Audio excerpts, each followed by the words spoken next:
एक अच्छे से अच्छे मैसेज देने वाले, संदेश देने वाले वो व्यक्ति आज हमारे बीच में उपस्थित नहीं है। हम बात कर रहे हैं विनोद कुमार शुक्ल जी की।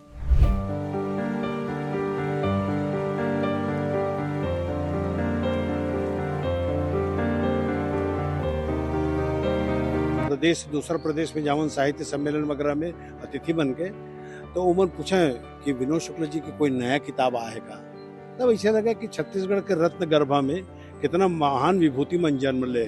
प्रधानमंत्री जी आ रही से तो बोले रही से कि मैं ठीक हूँ और ओकर फिर से मैं कविता पाठ करूँ। ऐसे व्यक्तित्व भूतो न भविष्यति, न कभी हो है न हो ही, बहुत बड़ छठी है जेकर पूर्ति कभी नहीं हो पाई। एक ऐसे साहित्यकार जो छत्तीसगढ़ में रहकर जिनको ज्ञानपीठ पुरस्कार, देश का सर्वोच्च साहित्य पुरस्कार मिला है। वैसे तो पुरस्कार बहुत सारे मिले हैं। मशहूर साहित्यकार, इतने बड़े कवि, इतनी सारी कविताओं के रचनाकार, हम जैसे कितने नौजवानों को सिखाने वाले और न जाने कितनी बार अपनी कविताओं से, अपनी परिभाषाओं से, अपने लेखों से इस दुनिया को एक अच्छे से अच्छे मैसेज देने वाले, संदेश देने वाले वो व्यक्ति आज हमारे बीच में उपस्थित नहीं है। हम बात कर रहे हैं विनोद कुमार शुक्ल जी की। आपको बता दें कि आज हम खड़े हैं छत्तीसगढ़ की राजधानी रायपुर के कटो तालाब इलाके में। हम जिस शमशान घाट में खड़े हैं, ये वही जगह है जहाँ पे विनोद कुमार शुक्ल जी की अंतिम यात्रा को विदा किया जा रहा है। आज यहाँ भारी मात्रा में नेता, पत्रकार, उनके चाहने वाले, उन्हें सुनने वाले, उनके परिजन और उनके फैंस आज इस जगह पर मौजूद हैं। आपको बता दें कि उनकी तबीयत बहुत दिनों से ख़राब चल रही थी और आज उनकी अंतिम यात्रा छत्तीसगढ़ की राजधानी रायपुर के इस इलाके में निकाली गई है। हम आपको थोड़े से विजुअल दिखा सकते हैं, लेकिन इस परिवार में इस समय पे अभी परिजनों से सीधे जाकर के बात करना मुझे लगता नहीं सही होगा।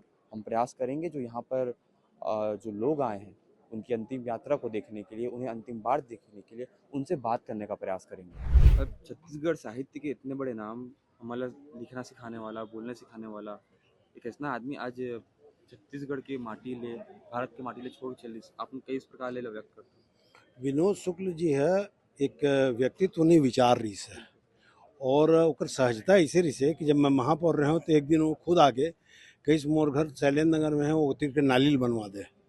तो मैं बोले आप इतना बड़े व्यक्तित्व रहे हो, आप मतलब फ़ोन लगा लेते तो मैं आ जाते हूँ।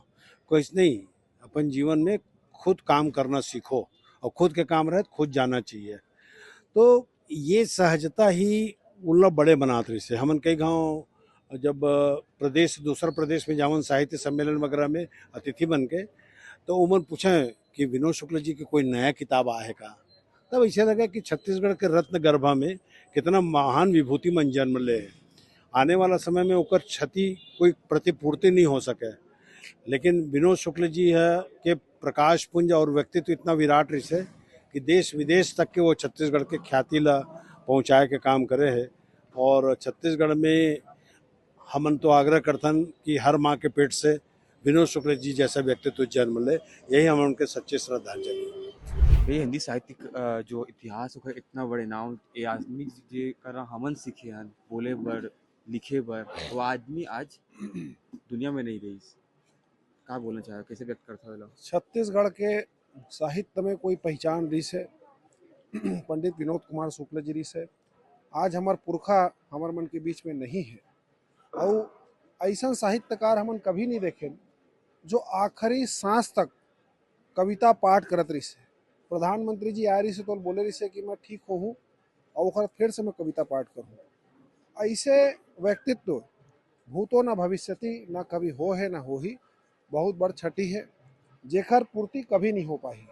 और मोर राज्य सरकार से मांग है मुख्यमंत्री जी से कि पंडित विनोद कुमार शुक्ल जी के स्मृति में एक शोध पीठ के गठन किया जाए और कला साहित्य जगत पर जो पुरस्कार देते वो भी विनोद कुमार शुक्ल जी के नाम से वाला किया जाए, कार कि पूरे भारत देश में छत्तीसगढ़ की पहचान दिलाने वाला एक साहित्य के रूप में आज छत्तीसगढ़ के जो पहचान है इनमें पंडित विनोद कुमार शुक्ल जी के योगदान ला कोई नहीं नकार सके। और एक लंबा समय तक हमारा क्षति कभी एक पूर्ति नहीं हो पाई। बहुत ही आज दुख के विषय है, पूरा छत्तीसगढ़ पूरा भारत के साहित्यकार में गंभीर एक युग का अंत हो रहा है। अब इस पीढ़ी के लेखक साहित्यकार हमारे बीच में नहीं बचे हैं। एक ऐसे साहित्यकार जो छत्तीसगढ़ में रहकर जिनको ज्ञानपीठ पुरस्कार, देश का सर्वोच्च साहित्य पुरस्कार मिला है। वैसे तो पुरस्कार बहुत सारे मिले हैं। मैं अपनी तरफ से, अपने परिवार की तरफ से, अपनी पार्टी की तरफ से उनके प्रति श्रद्धा समर्पित करता हूं और प्रभु से कामना करता हूं कि उनके परिवार को इस दुख को सहन करने की शक्ति दे। हताशा से एक व्यक्ति बैठ गया था। व्यक्ति को मैं नहीं जानता था, हताशा को जानता था। मैं उसके पास गया, मैंने हाथ बढ़ाया। वो मुझे नहीं जानता था, मेरे हाथ बढ़ाने को जानता था। वो उठ खड़ा हुआ, मेरे साथ चला।